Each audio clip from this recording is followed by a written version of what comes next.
Good morning. I will call to order our regular meeting of the Zoning and Planning Committee. Today is July 27th, 2017.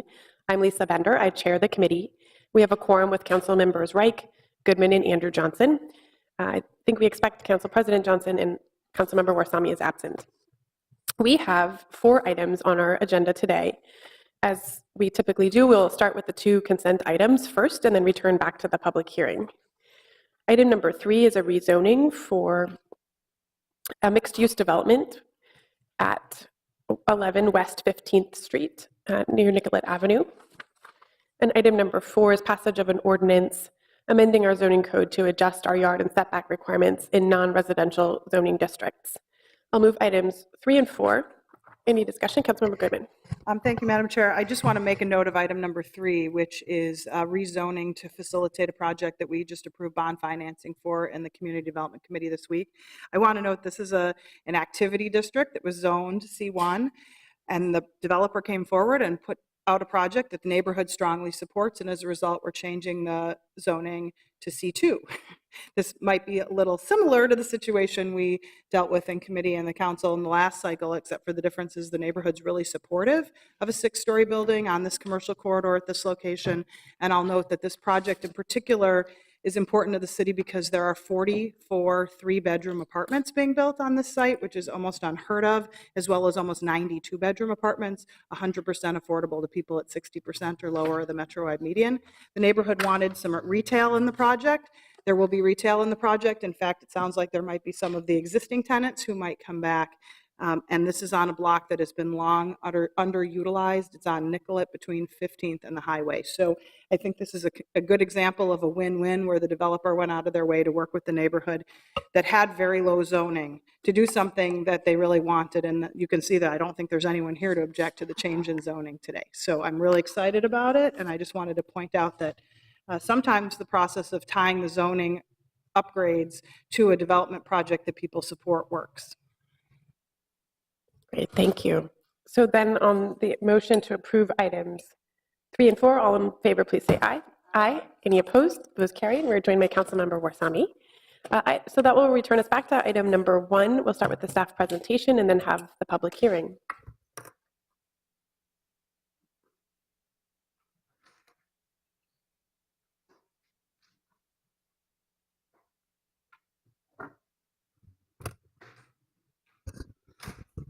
Good morning, Chair Bender and committee members. My name is Mayling Smith. I'm from CPED. The property owner at 4415 Fremont Avenue South has submitted an appeal of the Board of Adjustment's decision to deny 2 variances related to the construction of a new detached garage. The property is zoned R1 and it's in the Shoreland Overlay District. The area immediately surrounding the site contains mostly low-density residential uses and large lots. Lake Harriet is approximately 600 feet to the west. Here's an aerial showing the property. You'll see that there's an existing pool and a 2-stall detached garage on the site. Here's a survey that more clearly shows the existing structures on the site. Here's a view from different angles from the house. So on Fremont, the grade is approximately 5 feet below the rest of the site, but otherwise the site is relatively flat. And the garage doors of the existing garage face the alley currently. So the proposal is for a 3-car garage, 998 square feet in size. The maximum size allowed for all detached accessory structures on the site would be 1,000 square feet based on the larger lot area. The applicant is proposing an L shape so that the bulk would be concentrated toward the northeast corner of the site. The applicant states that this configuration is needed to maximize the usable backyard area given the location of the existing home and the pool, and it's also intended to maximize sight lines from the house to the alley. The first variance that is required is to reduce the north side yard setback from 8 feet to 3.5 feet. A setback of 1 foot would actually be allowed if the entire structure were located within the rear 40 feet or 20% of the lot. But the proposal does not meet that 1 foot reduction because it is 48 feet from the rear property line. So it is therefore subject to the district setback of 8 feet along the north property line and also the south property line. The proposed setback for the structure is 3.5 feet. Staff finds that practical difficulties do not exist in complying with the ordinance. The site conditions do not significantly limit the construction of a garage that would comply with the zoning code setback requirements. Also, the north wall would be 38 feet long, 30 feet long along the north property line. The structure would be 55 feet from the adjacent dwelling to the north, and it would contain no windows as proposed. The reduced setback in this proposed location would result in less separation between uses, and staff finds that the proposal could be revised to qualify for the 1-foot setback. For the second variance, it's to increase the maximum height of the detached structure from 12 feet to 12 feet 8 inches. So in the zoning code, the maximum height of a detached accessory structure can be as tall as 16 feet at the midpoint without a variance if the top plate does not exceed 10 feet, and also requires matching materials and roof pitch. The applicant's proposed design has a wall plate that does exceed 10 feet, and it would be 11 feet 3 inches. The applicant has stated that the reason for this is because it would better align, the garage door openings facing the alley would better align with the natural grade of the alley, which is about 1.7 feet lower than the existing garage. And it would also create a better wall that is within the scale of the existing principal structure on the other side of the garage. Staff finds that these circumstances have been created by the applicant, and that there are 2 options for compliance without the variance. One option would be to either lower the wall height by 15 inches. So the wall height in question is this garage, is the wall on the alley side here. And so that could be shortened by 15 inches to meet the 10-foot max requirement. Or the applicant could lower the overall garage height by 8 inches and keep the taller wall height. So either option would not require a variance. The scale of the proposed structure is larger than most accessory structures in the immediate area. However, the material and style of the garage would match the principal structure, which does help to limit the visibility of the structure, but still staff found that the overall scale of the proposal could have a negative impact on the neighboring properties. Here's some other views of the garage.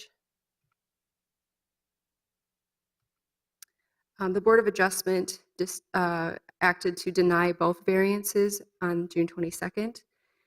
There are 3 letters of support that have been submitted, including one from the neighbor to the north. The applicant has appealed the board's decision. I'm happy to answer any questions. Thank you. Are there any questions for staff? I don't see any, so we can go ahead and open the public hearing. How many people would like to speak on this item? Why don't you come on up, and I figured maybe there's just a couple people. So just state your name and address for the record, please. Good morning. My name is Ann McDonald, and I'm the property owner along with my husband, Ron Howard, at 4415 Fremont. Thank you for listening to our appeal today. So we have a presentation. Is it projected up there for you? And I think we also distributed paper copies. So the first, how do I move this forward? Sorry. Oh, okay. This one? Okay. We attached, we're appealing today because obviously we disagree with the Board of Adjustment's decision, and there's several points that we want to clarify in the record that we think make a material difference in the choice. So we've attached first a picture of the front of the house. We bought this property about 2 years ago. It's a house that was constructed in 1915, and the garage has fallen into disrepair. We've spent a considerable amount of time rehabbing the interior of the home, and we love the old house, we love the neighborhood, and now we need to address the exterior of the home. To date, we've done nothing to the lot other than trim some trees that had become overgrown. We attached a picture of the back of the house just to give you a sense of the size and scale. These are large lots in Minneapolis. Our lot is 0.37 acres. Our neighbor's lot is over half an acre. It's one of the largest lots in Minneapolis. So large lots, large homes that can accommodate what I would submit as I admit, a large accessory structure. So we're proposing to replace and rehabilitate the 2-car garage and expand it to a 3-car garage. We've attached a picture here. This is the view that most people would see from the alley. And then we would add on the L shape that staff refers to as a workshop and storage space for bikes. And we like to garden a lot, so I would be using it as a potting shed. We've attached a picture here, just a satellite image, trying to show you that we've considered a lot of different options, and we'll explain why this is the best option. But what we're really proposing to do is just expand the current footprint of the 2-car garage in each direction a bit. And as you can see, our neighbor to the north has an expansive lot, and there's an extraordinary amount of space between the garage we would propose, the accessory structure we would propose, and the nearest point of their home. The other thing I would point out is that lot line is tree covered, and you can't see it because the little green dot on the eastmost side covers it up, but they use that portion of their lot to house their generator, and so that's not a part of their lot they use for recreation.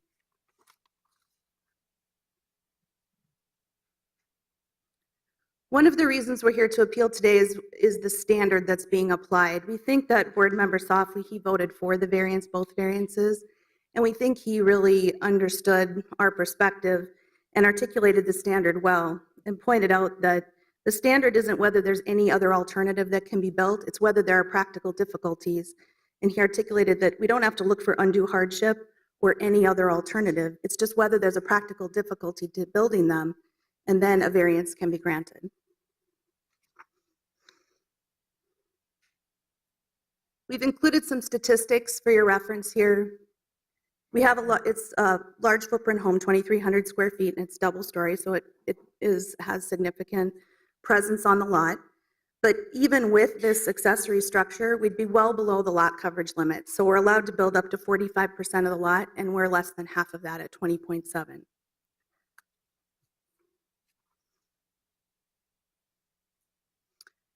The second picture shows the garage we propose to build and what's required for the variance.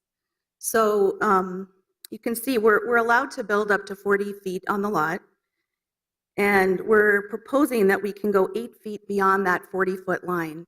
A couple of points of clarification. We believe we understand the standards. I think they're different than how staff sees them. First of all, we're proposing to build at a 4-foot setback, not a 3.5-foot setback, along the entire structure. And secondly, the next slide addresses the ability to build at a 1-foot setback.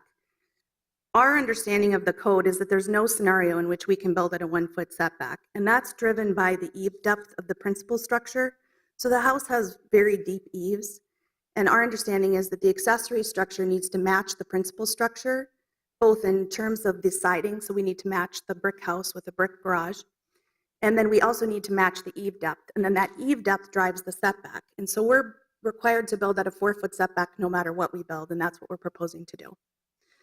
Our request is just that we're able to build a little bit beyond that 40-foot line to accommodate the workshop.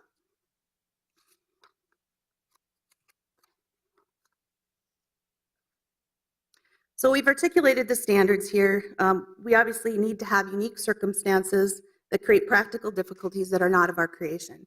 Staff proposes that these are of our creation, and we would submit they're not. We have not done anything to the lot since we purchased it in 2015 other than trim trees. So everything that's on the lot was there before we bought it.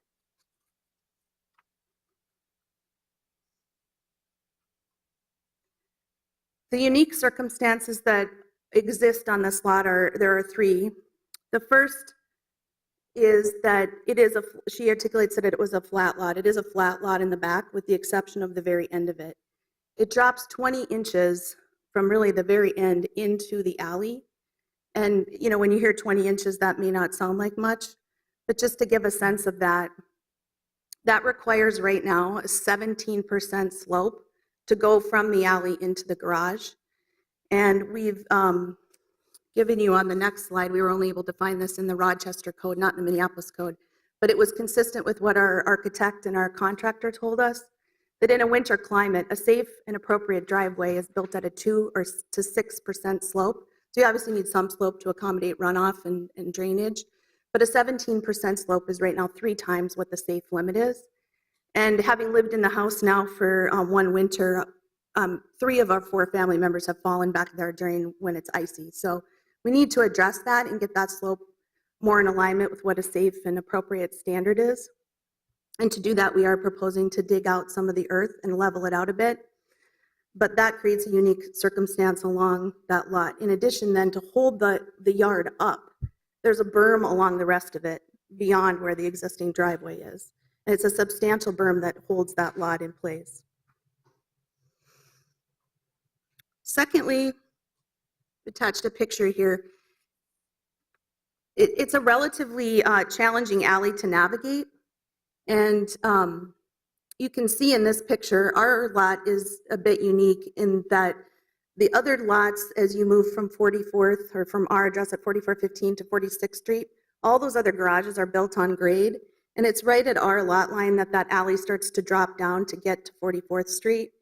But the other houses that are faced with that condition are all accessing their garages either from the side street of 44th or from the street. So you can see this is our neighbor's backyard, and there's a substantial berm to hold their yard up as well. And so when you back your car out of that garage, there's really no wiggle room. At our old house on Park Avenue, we could kind of maneuver a little bit because our neighbors had driveways back there too. But to get your car out and not constantly run onto their berm, you really have to have a little bit of space on that side yard setback, or the backyard. So I think people believed that there were other options that we can build, and we just want to make clear that we considered many other options, and really no other option is going to work because of these practical difficulties. And the other practical difficulties I didn't mention are the current structures on the property, so the pool, the deck, the equipment, and the cement walkways that are currently in place that we would seek to maintain. So we've considered a host of other options in terms of how to build the accessory structure. And in order to accommodate the elevation change, we really can't move the structure back towards the alley. It's at a 10-foot setback right now, and we're proposing to maintain that 10-foot setback. To move it closer to the alley wouldn't allow us to accommodate that elevation change, or to get a car out of there in the wintertime. And then we've included some other slides here, drawings. We won't go through all of them, but just different drawings that show you alternate paths. But all of them basically run into the current infrastructure on the lot and require the disruption of a considerable amount of that berm. Our proposal limits the driveway to just 2 feet beyond what the driveway is now, and any of these structures basically create a massive driveway, disrupting that berm. Sorry. So you can flip through. There's a whole host of them here. Just to acclimate on this slide, this is a picture of the survey, and that curvy line is cement walkway. So most of the other structures would jut into the walkway in the pool area.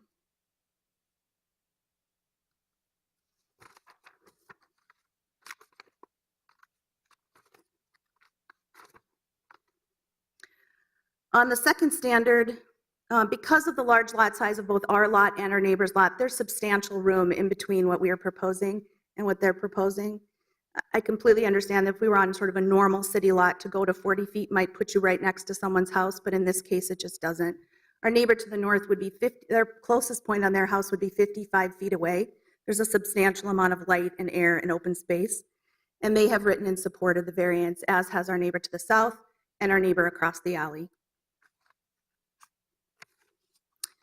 The next slide shows a picture of their it's our north lot line, their south lot line. You can see that it's all covered in trees, and there's basically a wood. That's their fence, and on their side of the fence, it's a bunch of trees on that north lot line. So we don't believe it would impact them in any way.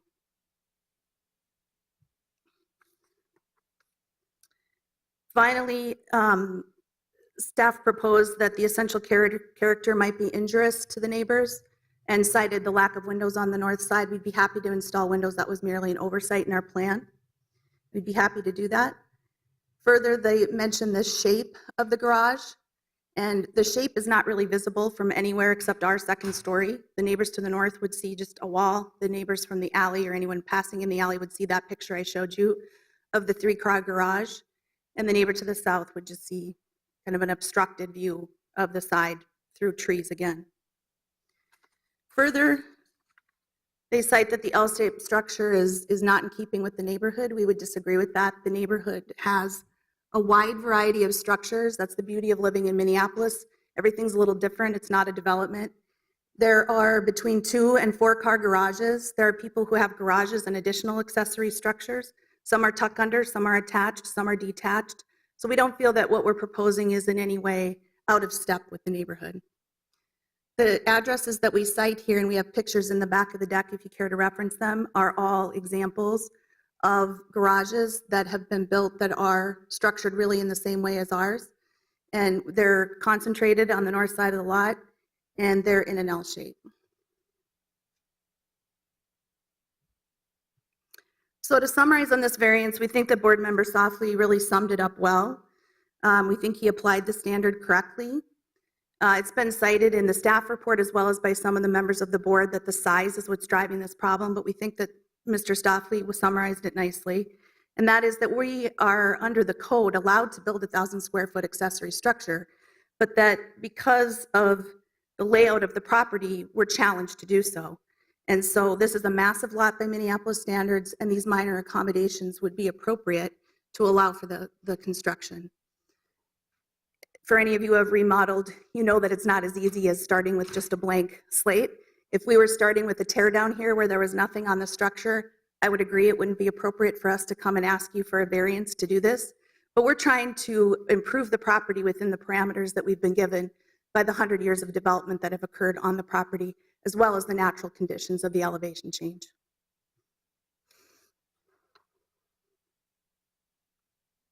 So the second variance is purely to accommodate that elevation change, and it's labeled as a height variance.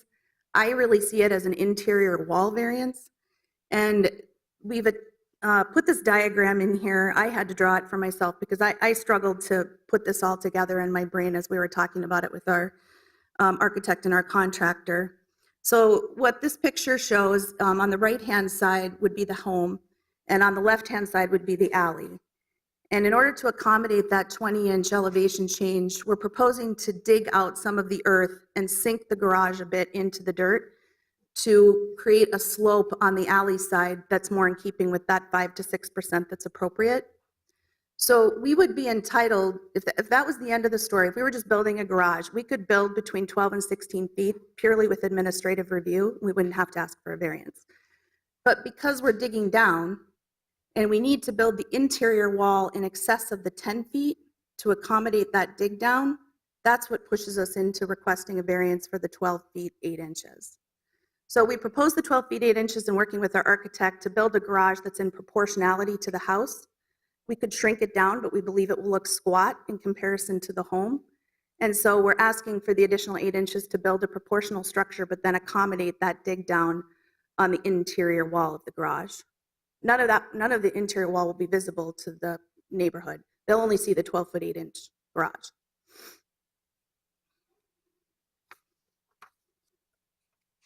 So we don't think it would be, and the neighbors have all written in support of that variance as well. Does anyone have any questions that I could answer? Are there any questions from the committee? I don't see any. Thank you. Okay. Okay. Would anyone else like to speak? Anyone else? Seeing none, I'll close the public hearing. I think this is the most discussion we've had of a garage in the Zoning and Planning Committee this term. When we started, I was inclined to agree with staff's recommendation, which we would normally do on something this small. But I think you've just made such a good case, including in particular this argument that the overall size of the structure fits within what is allowed as of right. So that was the critical piece, which is making me inclined to move in support of your appeal, so to grant the appeal for both variances. We'll see if there's any discussion from the committee. Councilmember Goodman? Thank you, Councilmember Benner. I agree with you. I kind of came into it thinking, I have a lot of large lots in my ward, so I'm super sensitive to that issue. But I think they made a really compelling case, which is proof that getting up and testifying makes a lot of sense in a lot of cases. I also am really sensitive to the fact that the neighbor next door has a really large lot. And if they're not standing here saying, don't let them do this, large lots have different rules and regulations. I see a lot of them in my ward, and it seems to make some sense to me, and I thought your presentation was pretty compelling. I just want to note that Councilmember Palmisano did step in, but she had to leave. This is her ward, but it's very close to the edge of mine as well. So any further discussion? Seeing none, all in favor, please say aye. Aye. Any opposed? And that would also should have moved along with that to direct staff to prepare findings in support of granting the appeal. All in favor of that, please say aye. Aye. Any opposed? That carries as well. That brings us to item 2, which we will again start with a staff presentation and then open the hearing. And thank you for coming today.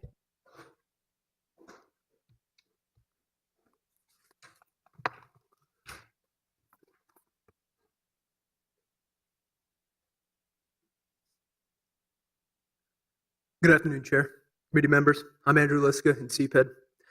Before you is a variance appeal by Alan Van Dellen on behalf of Christopher Horty at 2867 East Lake of the Isles Parkway regarding a decision of the Zoning Board of Adjustment for the property located at 2863 East Lake of the Isles Parkway to develop within 40 feet of the top of the steep slope in the Shoreland Overlay District for the construction of a new single-family home. The zoning map shows the current parcel, the subject parcel, 2863, along East Lake of the Isles Parkway. Lake of the Isles exists to the northwest, the channel connecting it to Calhoun almost directly west, and Lake Calhoun to the southwest. The survey shows a steep slope located in the front of the property. It flattens out relatively in the middle and raises again in the rear. And no alley serves this parcel. The applicant has proposed a 2-story single-family home with a tuck-under garage. Without any alley access, they are working with the park board in getting the access across the park board property to access the tuck-under garage. All other aspects of their proposal meet code other than being located within 40 feet of the top of a steep slope in the Shoreland Overlay. Highlighted in red here would be the distance, maintaining that 40-foot distance from the top of a steep slope. So essentially the building envelope. In issuing a variance, several findings are required. The applicant is seeking a variance, and it is unique to the parcel of land. It's unique in that there's the steep slope in the front yard and Lake of the Isles to the west. That creates that 40-foot buffer from the top of the steep slope, and that limits the buildable envelope for this parcel.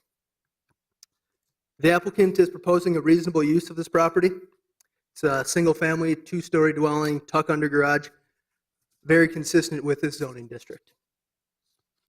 Lastly, the proposed variance will not alter the essential character of the area, nor will it be injurious to health, safety, or welfare of the general public. There are a few other variance findings associated with the Shoreland Overlay. I can go over those if you'd like. Otherwise, with that, staff recommends that the variance is denied, or the appeal is denied. Thank you. Are there any questions for staff? Seeing none, I'll open the public hearing. So how many people want to speak on this item? Looks like 4 or 5. Okay. Why don't we start then with the, I just want to make sure I say it correctly, the applicant or the appellant, the owner of this property. Does that make sense? Ms. Lansing. Good morning, committee members. I'm Carol Lansing. I'm representing Peterson Keller, the architectural firm that's designing the house for the prospective buyers. I want to emphasize that this is a variance to build within 40 feet of the top of a steep slope. it's not requesting to build on the slope, and it's not requesting a variance of any other standards, not the front yard, not any other standards of the zoning ordinance. In fact, it complies with the front yard requirement even though it's substantially larger than the standard 25-foot setback because of the established location of the neighboring houses. And there's nothing in this request that it relates to the driveway, either the driveway on this property or the neighbor's driveway. I've distributed some additional exhibits to you that I think help illustrate the proposal and its relationship to other properties. This is a little additional detail on the slope condition.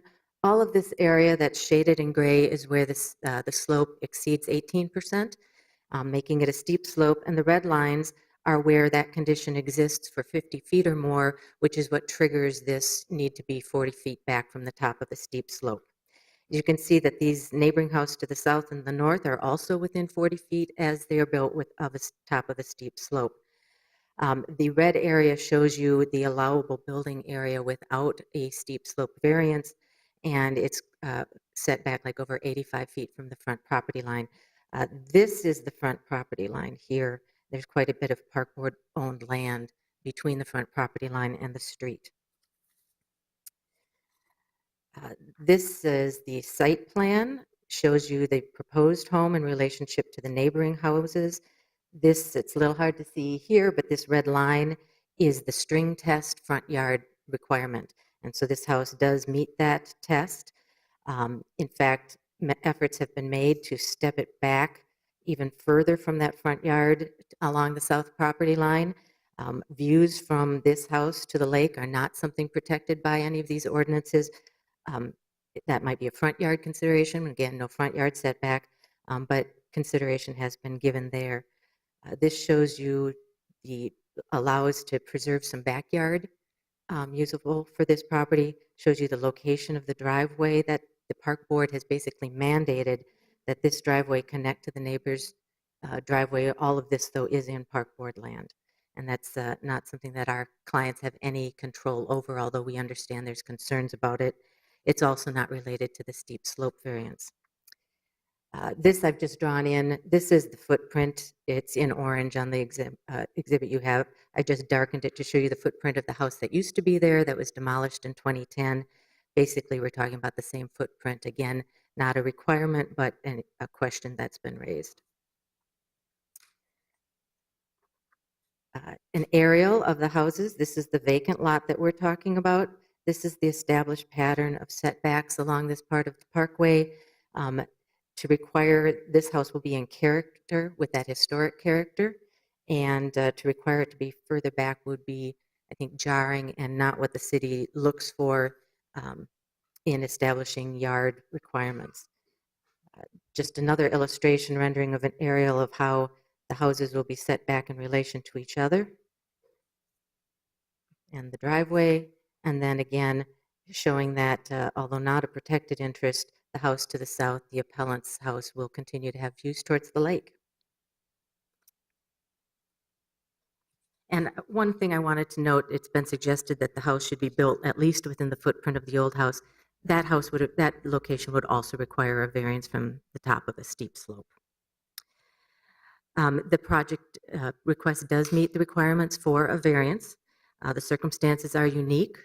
Unique doesn't mean it's the only situation. There are other clearly houses within 40 feet of a steep slope along this lake, but the impact and the degree of impact on this property, if it was required to comply, would be severe.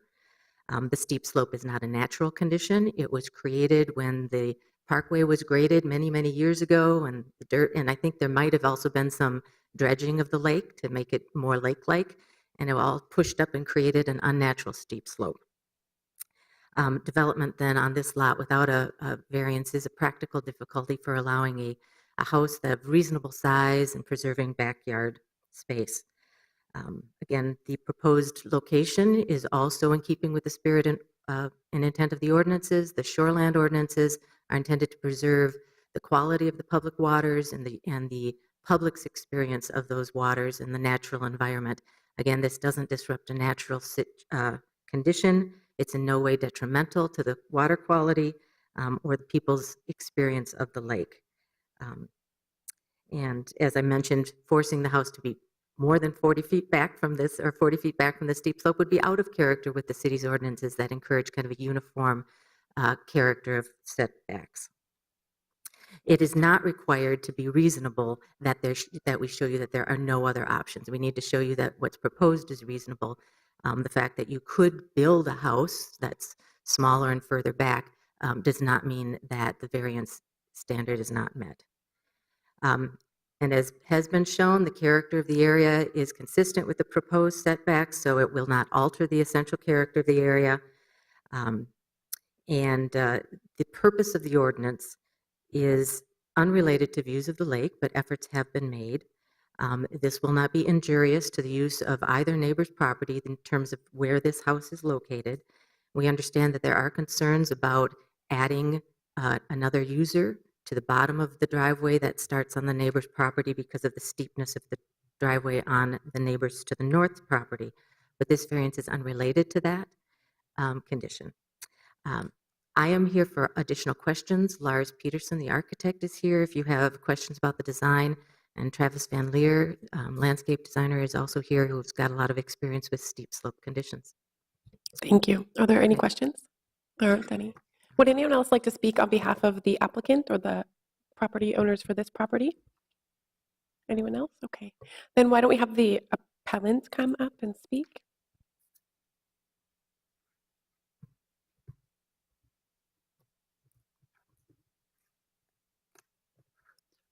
Good morning, Chair, committee members.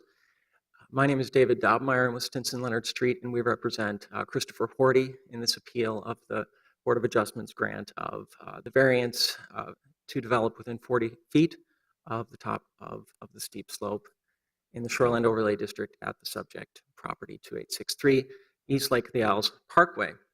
Mr. Horty is the property owner immediately to the south of the property for which the variance was granted. Our client respectfully requests that this committee recommend the council overturn the grant of the variance.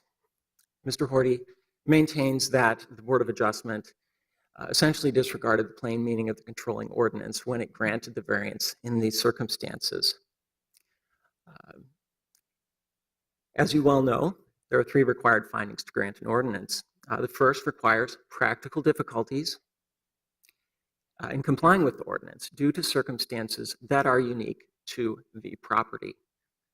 Those unique circumstances were not created by persons having an interest in the property. The circumstances cited by the department in its staff report are simply not unique to this property. The steep slope is not unique. The steep slope is one reason why the Shoreland Overlay District exists. It is a district. Many properties have the steep slope. It is not unique. The distance from the property to Lake of the Owls is not unique. Many homes line the lake. Many homes sit in relatively close proximity to the lake. That distance is not unique. Third, the grade toward the rear of the property is not unique. The adjacent lots, you can see on the applicant's own materials, the contour lines, which show the change in elevation moving from west to east on the lot, cross over into the properties adjoining the applicant's property. So that slope toward the east of the property, likewise, is not unique. In effect, what the Board of Adjustment should have said is that what makes these circumstances unique is that the property is within the Shoreland Overlay District. And in fact, the department, Andrew Liska, in an email to Sophia Hansis on May 25th, stated that virtually all the properties in this area have a steep slope, which requires the grant of a variance to develop on those properties. Essentially conceding that the, quote, unique circumstance that purportedly justifies the grant of variance in this case is shared among many properties in the area. To allow those circumstances for which the Shoreland Overlay District was designed with special protections to justify uniqueness under the ordinance is to effectively undermine the purpose of the ordinance itself. That cannot be what the City Council intended when it enacted the Shoreland Overlay District. Councilmember Goodman has a question or comment. Mr. Van Dellen, I'm not sure you understand the shoreland overlay. And so I'm going to ask our staff to clarify the shoreland overlay. The shoreland overlay was put in place to make sure that properties that were building close to a shoreline, including Loring Park, the lake, didn't pollute the lake or otherwise cause environmental concerns with the lake. The shoreland overlay is not a height restriction and or an overlay that's put into place in order to prevent development. It's to ensure that development that happens is environmentally friendly. Perhaps our staff can clarify that. I have a lot of experience, unfortunately, with the shoreland overlay. I'm also interested in your analysis with regard to the zoning code itself. The code itself covers the whole city. A steep slope is unique within the whole city. It might not be unique. So the zoning code has to kind of take into consideration everything going on citywide, not just the immediate area where there happens to be a steep slope. So I'm wondering what your thoughts are about that, because variances to the code's put in place to cover everything in the city, not subsections of block by block. And so I'm interested in your analysis that this uniqueness of this micro area is not reason enough to overturn the code. In every other case I can think of in the past 3 years, a steep slope variance has been granted because it is unique within the city, because the zoning code itself covers all of the properties, not just the subset that you're trying to describe. Sure. Thank you for those questions. Councilmember Goodman, to your first regarding the Shoreland Overlay District, I understand that that district was designed to enact special environmental protections. At the time it was adopted, the City Council determined that one way it would achieve its objectives would be to generally prohibit development within 40 feet of the top of a steep slope, expressly under the language of the ordinance. To your second question about uniqueness, our client would maintain that the ordinance speaks for itself. It requires circumstances that are unique to the property. It does not require circumstances that are unique to the district in which the property lies. In a case like this, if steep slope justifies uniqueness under the required findings for a variance, virtually any property within the Shoreland Overlay District would be susceptible to a variance, and which would undermine the very protection established by the Shoreland Overlay District. I'd like to move on to my second point, which is there is no practical difficulty here. The staff pointed to, again, the steep slope and proximity to Lake of the Isles, reducing the buildable area on the property.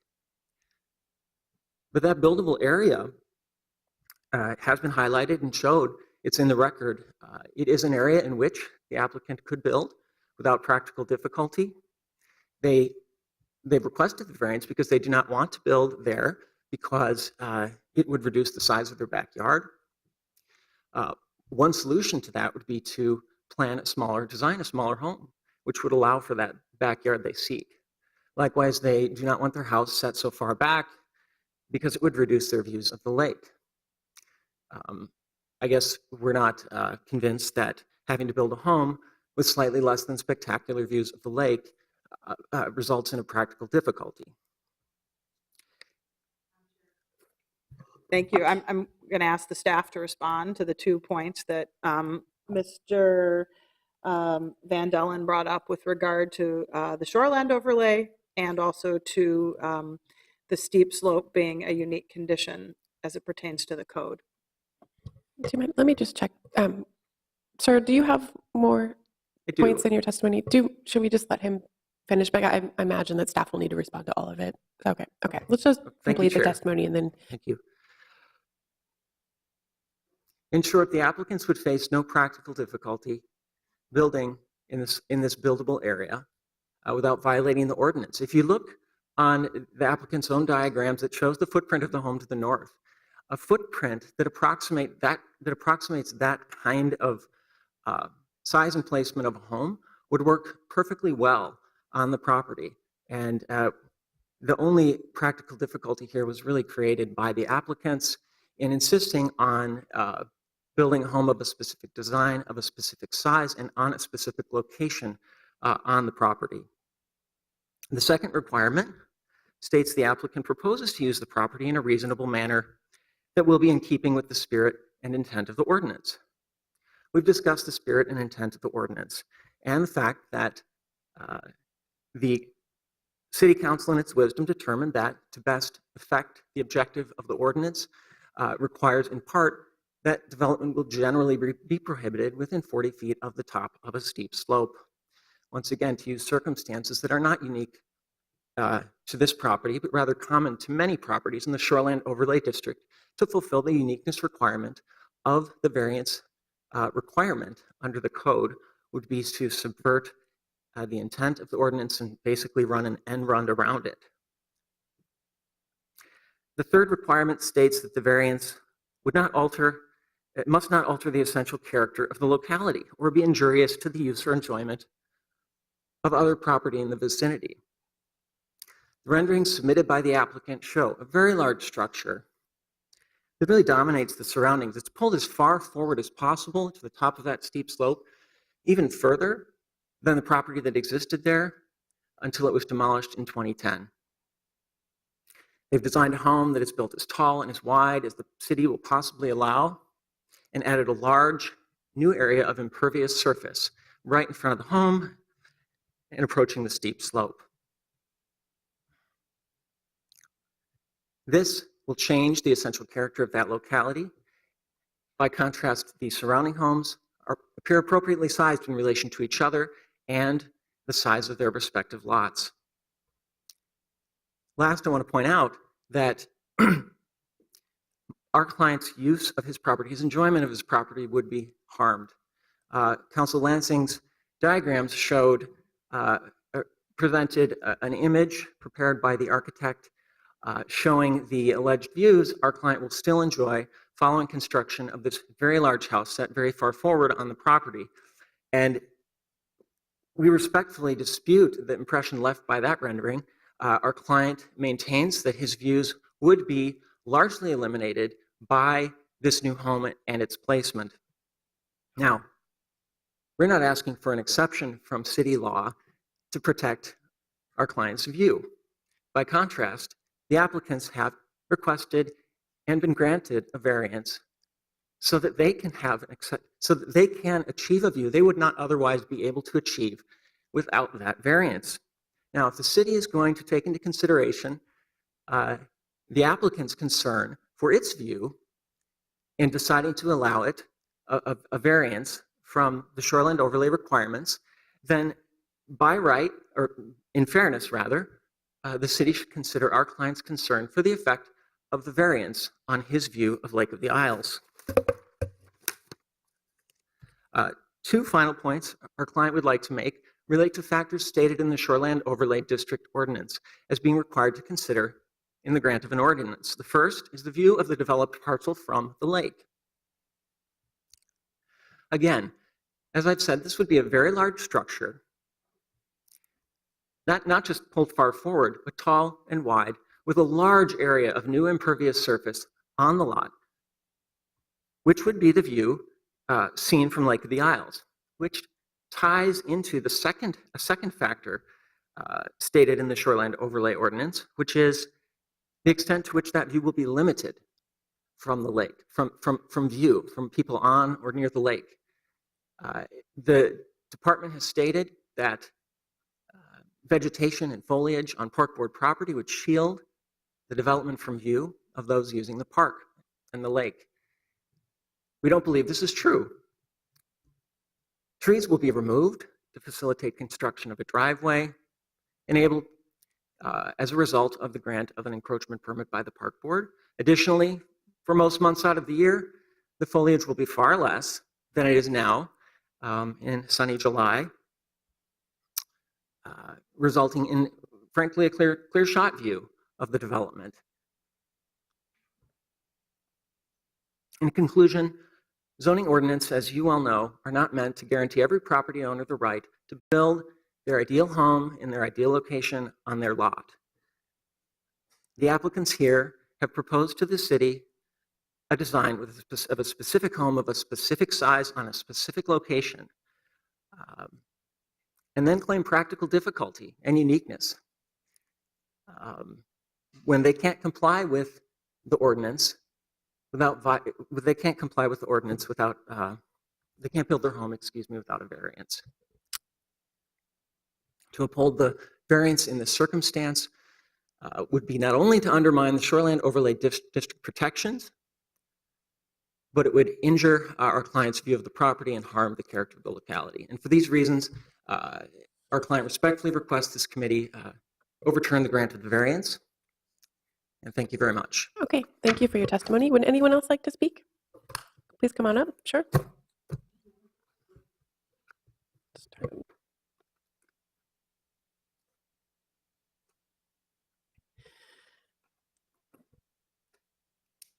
All right, with such a long and robust presentation, I'm going to ask the rest of the speakers to stick to 3 minutes each. And we don't have our, but we will do our best to time our With all due speakers. respect, Chairman, may I ask for 5 minutes? That would be fine. Okay, I'll hope to complete before then. Thank you. So thank you so much for the opportunity to speak to you. My name is Sophia Hansis. I live at 2859 East Lake of the Isles Parkway, and I am the neighbor to the north of this proposal. I've lived there for 30 years, and for 23 of those years, I have had a house near me, right next to me. And in fact, I oppose the demolition of that property. So this is not about a neighbor not wanting a house to be built. This is about a neighbor that would like to address the part of the ordinance that's in your handout that talks about safety to the public. And that's what I would like to address with you briefly today. I don't know how this works, but let me just go with the handout because of my time limitation. Oh, it is? Okay. Thank you. This is my home currently under construction because the snowplow that I employed bit off the southwest corner because of the steepness of my driveway. There are now 3 driveways within 115 feet that are steep. There's plenty of pedestrian traffic, biker traffic, and vehicles that pass through the sidewalk at the bottom of all of the driveways and the proposed driveways.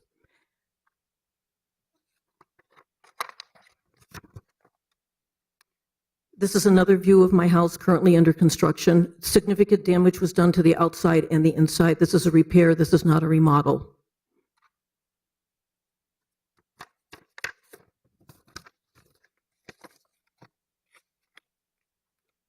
One of the things that I wanted to point out is that the proposed driveway actually cuts the driveway at 9 feet 9 inches. And it's a steep driveway. They will either have to back out or come out forward, but the collision probability is great from the top of my driveway to theirs, particularly in the wintertime.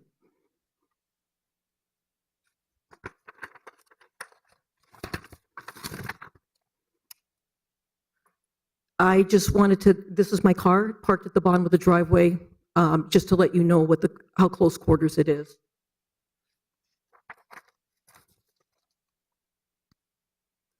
And this is my car at the top of the driveway, indicating that people cannot even come up the driveway. Cab drivers won't come up.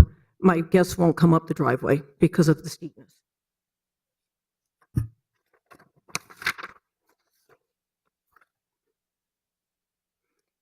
This is the driveway in the wintertime. It is a toboggan chute. I stand on top of the driveway in my car, throw it in neutral, lay on my horn, and hope for the best. To introduce another steep driveway here is an accident not waiting to happen. It's going to happen.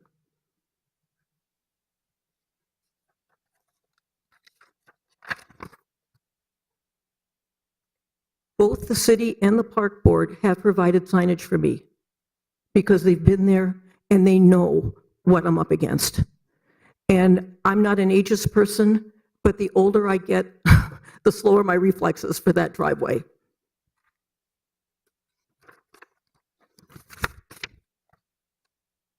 There are 4 letters from people that are that have attested to the steepness and the danger of this driveway. I won't go into that because I think I'm at 3 minutes 45 seconds.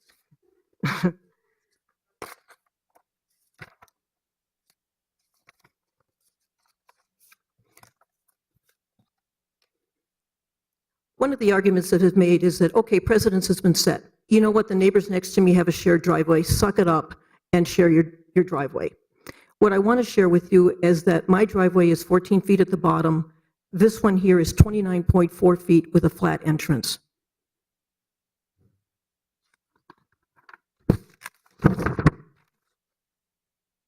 In doing my research, I went to the University of Minnesota to pull what had been there. And so this is the University of Minnesota circa 1938 about the parcel that had been there, with a picture of the parcel.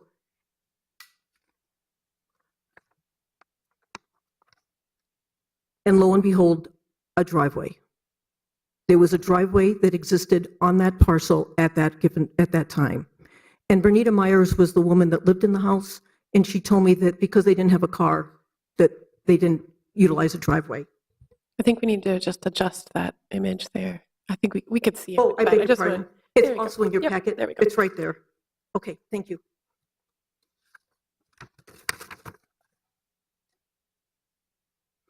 And this is a better image of it, the existence of it right now. My car, again, 2005 Subaru, no surprise there. And then where that flat driveway would be, which would not hurt people. It would be a flat entrance in and a flat entrance out.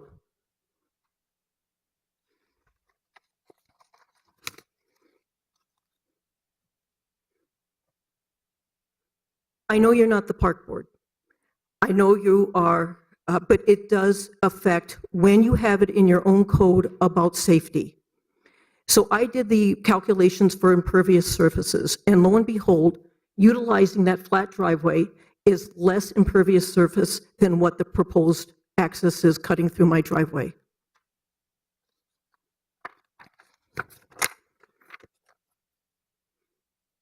Finally, I feel so passionate about, because I know this driveway, I know what can happen at the bottom of it, that what I did is I filed a claim, a legal claim with my title insurance company, disputing the fact that the park board has the right to access my driveway, to force me to have an encroachment.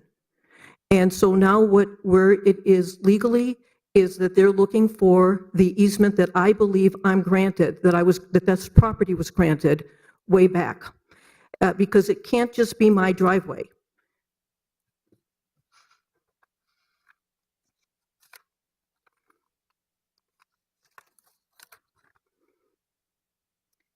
In your packet, this is the list of people that are also affected by a governmental authority coming in and saying, this is what you have to do. All these neighbors are affected as well. So in closing, what I would like to say is that I want you to have your home. I want you to have a safe home. I want you to, I respectfully ask that you overturn this variance based on the disaster that's going to happen at the bottom of this driveway, and to ask people to redesign the parcel so that there's a flat access in and out of that driveway. Mr. Peterson has said several times in several meetings, he can build this house without the variance. And I just respectfully ask that you consider that. The house that was there before actually is not, those renderings are not correct. The house that is being proposed is actually 18 feet ahead of where the other house was, and I have documentation for that, but you were very kind to give me more time, and I hope I didn't take advantage. I No, thank you. apologize for that. So thank you for your consideration. We appreciate your testimony. Would the next speaker please come up?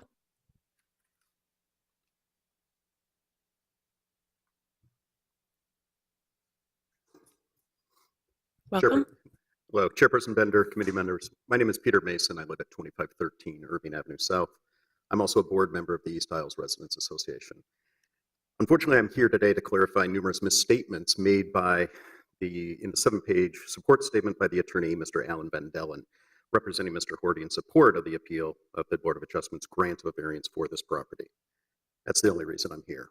Mr. Van Dellen refused to amend his statement after East Isles reached out to him, documenting our unquestioned non-position with regard to this property, regarding the variance or the property itself or the development. As you're aware, probably in your packets, correspondence was sent to this committee stating our non-position. And as you're well aware, neighborhood associations show their support or non-support through resolutions, either stating we support X, Y, and Z, or we explicitly do not support X, Y, and Z. None of that was done here whatsoever. However, in Mr. Van Dellen's letter, he entitled his first section, which purportedly would be his strongest, East Isles Residents Association conclusion. This is false. There was no conclusion. In this section, he states that both the zoning committee of the East Isles Residents Association as well as the board came to a conclusion not to support the development at this property. Again, this is false. This did not occur in either committee or at the board. In fact, because it didn't occur at a committee, it did not come to the board. Some other residents did come to the board, and again, no action was taken by East Isles whatsoever. And in fact, at the end of that section, it explicitly says for the City Council to give strong consideration to IRA, East Isles Resident Association's stance on this matter. Yet again, another falsehood. There was no stance whatsoever taken by East Isles. When we reached out and asked him to clarify this and to put in an amended statement, Mr. Van Dellen refused, saying his statements were consistent with East Isles and the differences are simply a matter of semantics. That is yet another false statement. And personally, frankly, offensive and a violence to language, where words are used in ways to make them mean nothing. In fact, this is what our president does on a daily basis, often numerous times a day. Conclusion, stance, support are not ambiguous. They have meaning. And for him to state otherwise, and that's why I feel strongly enough to come here personally to correct this. He declined the opportunity to have his words have meaning and to correctly state our position. Thus, I feel I needed to come here in person. I personally believe he's doing his client a serious disservice by not doing that amendment about what the actual non-position of the Resident Association was. And frankly, it makes me question whether other statements in his support letter are also similarly inaccurate, misleading, or potentially simply false. And I assume the committee also may have those concerns. Thank you. Thank you, Mr. Mason. Would anyone else like to speak? Anyone else? Seeing none, I think it's pretty clear. Well, not entirely clear. There's one important thing he left out. All right, why don't you approach and give us this very brief response. I just want to say that my colleague, Mr. Van Dellen, was contacted, as the speaker said, by the East Isles Residents Association. Earlier this week, he did send a clarifying memo to Andrew Liska, which is in the file. And as well, he was asked about this very question of the position of the Neighborhood Association at the Board of Adjustment hearing, and he responded, honestly, at that time, that he acknowledged that the association did not formally take a position. His original statement and intent, whether or not that was conveyed clearly or whether it was construed as a misstatement, was to make the point that the association was asked to support the variance and the association did not support it. Thank you. Okay, thank you. Okay, with that, I will go ahead and close the public hearing. We did have some questions of staff to clarify, and I shared those questions. So that was about the purpose of our shoreline overlay district and the steep slope variance. Now, this is in the packet, of course, from the staff report, but if Mr. Wittenberg wants to help us with those questions, that would be great. Chair Bender, Councilmember Goodman is correct that the shoreland regulations are largely in place to foster environmental stewardship in shoreland areas, including preventing erosion of steep slope areas. It's, I think, relevant to note that shoreland regulations are state mandated and that rules that we have adopted in Minneapolis are in some cases quite similar to rules that would apply to a remote lake in northern Minnesota. And when you apply those rules in an urban area that has developed over the course of a century or more, that those rules often cause practical difficulty. And the fact that they often cause practical difficulty doesn't negate the fact that those have unique circumstances associated with them.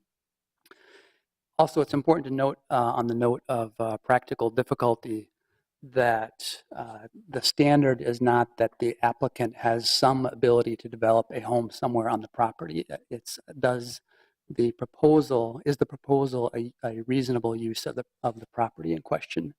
And staff has typically found the practical difficulty does exist when a property owner is prevented from matching the predominant character that's found on the block in question, which staff found to be the case here. Okay, thank you. So I will go ahead and make the motion, and then we can have any additional questions or conversation. So on item 2, I will move to deny the appeal. That would then sustain the Zoning Board of Adjustments finding to approve the variance.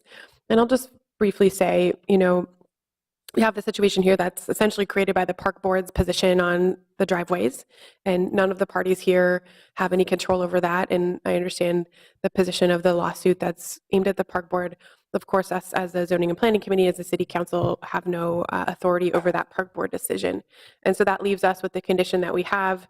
I think staff did a great job in their report articulating the reasons that a steep slope is why they've recommended granting the variance. I will say that a slope is sort of the classic, example used in legal causes for variances to be granted. So, and as others have said, this is a very typical condition to have a certain number of lots in our city to have these kinds of slopes in certain areas, but of course across the city it's an unusual condition compared to a typical residential lot in most of Minneapolis. So with that, I'll see if there's any other comments from committee members. Councilmember Reich. I think staff's clarifications and the points that you raised really point at this being a very sort of almost perfunctory decision before us. Though there are a lot of issues that have been raised that are ancillary. I think they can have an emotive appeal. There are a lot of situations where you have to share your access. Myself, I have a easement where I have to be very friendly with my neighbors. I'm the last of 6 garages, and so I can see how that could be an inconvenience, but we do have a unique built environment where these things happen. But that's an ancillary thing that's not really, in my mind, germane to the main question before us, as you articulated, Chair. So I'll concur with your findings and the staff findings. Councilmember Goodman. Madam Chair, I also concur with your motion. I think Ms. Hansis has done a really good job of identifying what the problem is as it pertains to the park system and access to parkways. This isn't the only time where there's a problem I'm having right now, which staff is working on Kenwood Parkway, where the park board doesn't want to give access for someone to be able to build a driveway, and if they want to condemn out that property and consider it a taking, they should do that. But I don't think that has anything to do with the steep slope variance that we're taking into account today. I voted against the demolition of this house. I remember it fairly vividly. I remember the house that was there, and I don't believe, and Ms. Hansis also took that position, so I don't believe it has anything to do with her interest or lack thereof in having a house next door. I think the issue with regard to sharing the driveway is the issue, and I would guess, although we didn't ask the applicant, that they don't like it either. They would much prefer to have a separate driveway, and in fact, perhaps would work with Ms. Hansis to figure out how they can deal with the park board in that regard. But in the end, the steep slope variance is what we're talking about. And if we were going to use the shoreland overlay as a reason to deny a 2-story house on Lake of the Isles, then we better pay a lot of attention to what's happening on West Lake Street, where buildings are going up at 85 feet and 65 feet, and neighbors are supporting them, and neighborhoods are supporting those projects in the shoreland overlay. I don't think the shoreland overlay here is a height restriction, and I don't buy the appellant's argument at all with regard to the steep slope. So I also agree with your point of view and wish we could do something to separate the driveway situation, but I understand we can't. All right, any other comments? Seeing none, all in approval, please say aye. Aye. Any opposed? That carries, and that is our final item and concludes our meeting. We are adjourned.